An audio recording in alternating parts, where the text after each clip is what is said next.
خبر شامل کرتے ہیں کراچی سے رپورٹ حاتم علی دل کے مطابق اہلیان UC-21 حالیہ UC-4 کے ذمہ داروں کا ظلم سر چڑھ کر بولنے لگا۔ علاقے کی عوام میں سیوریج کے گندے پانی سے بیماریوں کی وبا پھوٹنے لگی۔ علاقے کی کثیر تعداد میں عوام مسیحا اور ظلم کے خلاف ڈٹ کر مظلوموں کے حقوق کی جدوجہد کرنے والی انسانی حقوق کے علمبردار بے باک رہنما خادم انسانیت محترمہ پروین مغل صاحبہ، ان کے رضاکار محمد شہزاد اور جاوید راجپوت کے ساتھ UC-21 حالیہ UC-4 کا ہنگامی دورہ۔ اس موقع پر UC چیئرمین ڈاکٹر محمد ادریس صاحب سے خادم انسانیت محترمہ پروین مغل صاحبہ کی ملاقات۔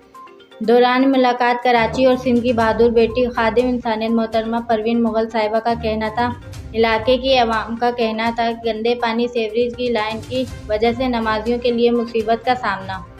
سیوریج کے گندے پانی کی وجہ سے علاقے کی عوام بے شمار بیماریوں میں مبتلا، جس کی ذمہ دار متعلقہ UC کی انتظامی ذمہ دار ہیں۔ ضلع جام شور و سندھ کی بہادر بیٹی خادم انسانیت محترمہ پروین مغل صاحبہ کا کہنا تھا، سابقہ UC-21 حالیہ UC-4 کی عوام کو سیوریج کے گندے پانی سے فوری نجات دلائی جائے۔